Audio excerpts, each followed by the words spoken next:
योगी आदित्यनाथ ने अपने मंत्रियों के लिए बहुत बड़ी पावर दे दी और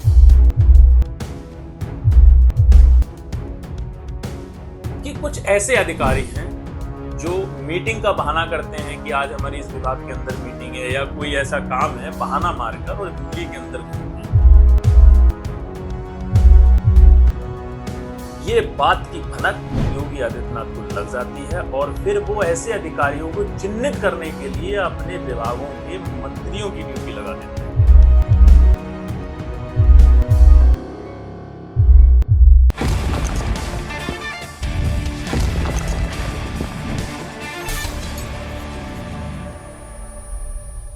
योगी आदित्यनाथ ने अपने मंत्रियों के लिए बहुत बड़ी पावर दे दी और मंत्रियों से कहा है अपने अपने जिलों में समीक्षा करिए और उन अधिकारियों को चिन्हित करिए जो अधिकारी मीटिंग के नाम का बहाना बनाकर आंध्र प्रदेश और दिल्ली में घूमते हैं। दिल्ली के अंदर ऐसा क्या करते हैं जो मीटिंगों का बहाना बना के हर समय जिलों से अपने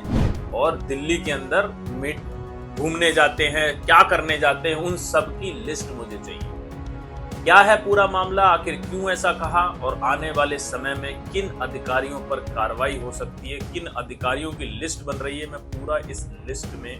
पूरा विश्लेषण के साथ आपको बताने जा रहा हूं किन अधिकारियों को चिन्हित किया जा रहा है। तो नमस्कार, आप देख रहे हैं दी डेमोक्रेसी और आज मैं उत्तर प्रदेश के मुख्यमंत्री योगी आदित्यनाथ ने अपने मंत्रियों के लिए क्या दो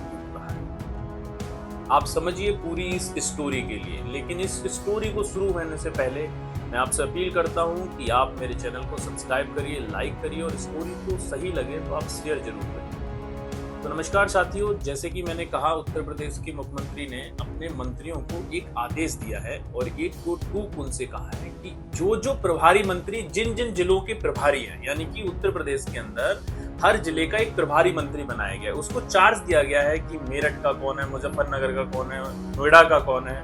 और गाजियाबाद का कौन है। मतलब हर जिले का एक प्रभारी मंत्री होता है और उसके पास नोडल मिनिस्टर माना जाता है और उसके पास बहुत सारी ऐसी पावर्स होती हैं जो उनको जिले की समीक्षा करनी होती है। उस जिले के अंदर क्या कार्यशैली है, सरकार की क्या योजना है, उनके बारे में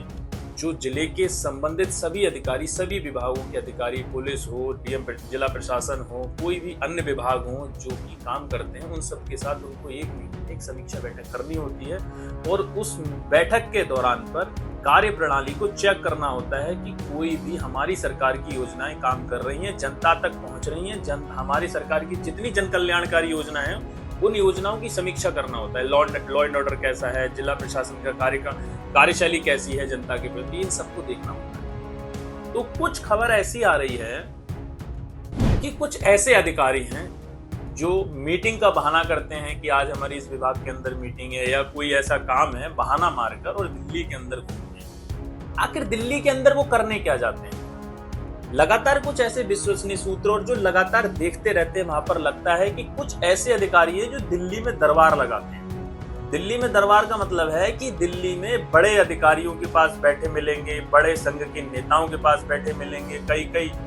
मिनिस्टर्स के पास बैठे मिलेंगे, संगठन के बड़े नेताओं से अपनी लॉबिंग करते हैं। वो इसलिए जाते हैं कि या तो उनकी कोई जांच चल रही है वो रुक जाए या उनको कोई अच्छा जिला मिल जाए या अच्छी पोस्टिंग मिल जाए। ये बात की भनक योगी आदित्यनाथ को लग जाती है और फिर वो ऐसे अधिकारियों को चिन्हित करने के लिए अपने विभागों के मंत्रियों की ड्यूटी लगा देते हैं और अपने मंत्रियों से कहते हैं अपने अपने जिले में ऐसे समीक्षा मीटिंग करिए, समीक्षा के दौरान ऐसे अधिकारियों को चिन्हित करिए और उनकी ड्यूटी चेक करिए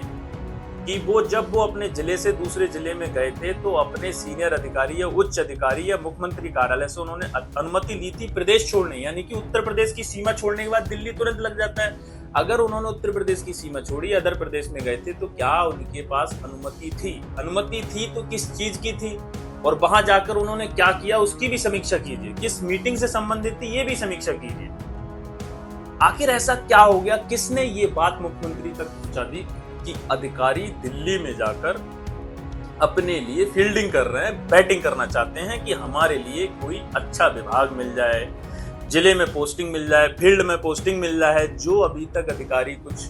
ऐसी जगह पड़े हुए हैं उनके लिए, या कोई अधिकारी मलाईदार पोस्ट पे बैठा हुआ है तो वो दिल्ली के दरबारों को भी खुश रखना चाहता है, दिल्ली के लोगों को भी खुश रखना चाहता है कि जिससे कि उनके ऊपर उनका हाथ बना रहे और उनकी पोस्टिंग वहीं बनी रहे और अन्य शिकायतें जितनी आती हैं उनको वो मैनेज कर सके। आखिर इन सब चीजों की भनक योगी आदित्यनाथ को लगने के बाद वो भड़क जाते हैं और फिर अपने मंत्रियों को और मंत्रियों से ये भी कहते हैं कि समीक्षा मीटिंग के दौरान जाइए, समीक्षा मीटिंग में लोगों से जुड़िए और उनको बताइए कि महाकुंभ में हमने कैसे काम किया, महाकुंभ की सफल आयोजन के बारे में भी बताइए और आने वाले जन कल्याणकारी योजनाओं के बारे में भी समीक्षा कीजिए। और 10 खरब जो एक योजना इन्होंने अर्थव्यवस्था की रखी है उसके बारे में प्लानिंग करिए कि कैसे अर्थव्यवस्था और सुधारी जा सकती है। व्यापारियों के साथ संवाद कीजिए और जो व्यापारियों को कोई किसी विभाग से टेक्निकल दिक्कत आ रही है, उनकी एनओसीज की दिक्कत आ रही है, उनको कोई समीक्षा में समीक्षा के अंदर होता है कि व्यापारियों के साथ भी संवाद करना होता है, लोगों की समस्याओं को भी सुनना होता है, उनके नेताओं, उनके जो नेता हैं और विपक्ष के साथ भी तालमेल करने का भी एक वो है कि कोई भी समस्या किसी से भी किसी को परेशानी प्रदेश के अंदर, यानी प्रदेश के मुखिया होने के नाते उनकी जिम्मेदारी होती है कि किसी भी प्रत्येक नागरिक के साथ कोई भी काम उसकी गलत ना हो, माफियाज हैं उनके खिलाफ कठोर कार्रवाई हो, कोई किसी के साथ फ्रॉड कर रहा है उसके खिलाफ भी कार्रवाई हो, प्रदेश की अर्थव्यवस्था भी ऊपर बढ़ती रहे, लेकिन कोई इसमें सेंध न लगा। तो तमाम ऐसे लोगों को चिन्हित करिए कि जो सरकार के खिलाफ काम करते हैं, सरकार में होने के बावजूद भी खाते सरकार के गाते किसी और की, इन लोगों को भी चिन्हित। तो कौन है वो लोग जिनके लिए तो एक विभाग लगातार मुख्यमंत्री कार्यालय से भी डायरेक्शन है, ऐसे लोगों को चिन्हित करके जल्दी ही सरकार के सामने लिस्ट लाई जाएगी कौन कौन अधिकारी हैं जो दिल्ली में दरबार लगाते हैं। ऐसे सब अधिकारियों की लिस्ट बन रही है। तो आने वाले समय में लिस्ट में कौन कौन अधिकारी हैं, सबका नाम अधिकतर कुछ बन चुका है, कभी भी ये लिस्ट मुख्यमंत्री के सामने जा सकती है और उन अधिकारियों के लिए मुख्यमंत्री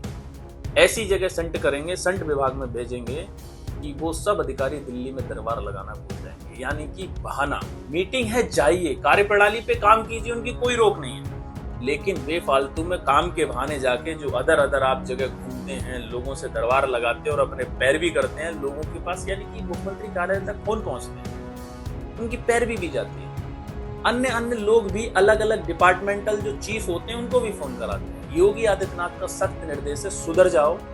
नहीं तो सबकी लिस्ट मेरे पास है, ऐसी कार्रवाई करूंगा कि याद करो। तो मंत्रियों के लिए भी उन्होंने जारी करी है गाइडलाइन, जो मंत्रियों को देखा जाए तो बहुत पावर दी गई है। इस आदेश के बाद मंत्रियों को पावर मिलेगी और समीक्षा मीटिंग के दौरान ऐसे अधिकारियों को चिन्हित करने के बाद उन अधिकारियों की भी हालत टाइट होने वाली है। तो आने वाले समय में क्या होगा, क्या निष्कर्ष निकलेगा, किस अधिकारियों के खिलाफ कार्रवाई होगी, ये तो भविष्य बताएगा। लेकिन फिलहाल कोई नया अपडेट आएगा वो भी मैं आपके लिए जरूर लेकर आऊंगा। आप देख रहे थे DW।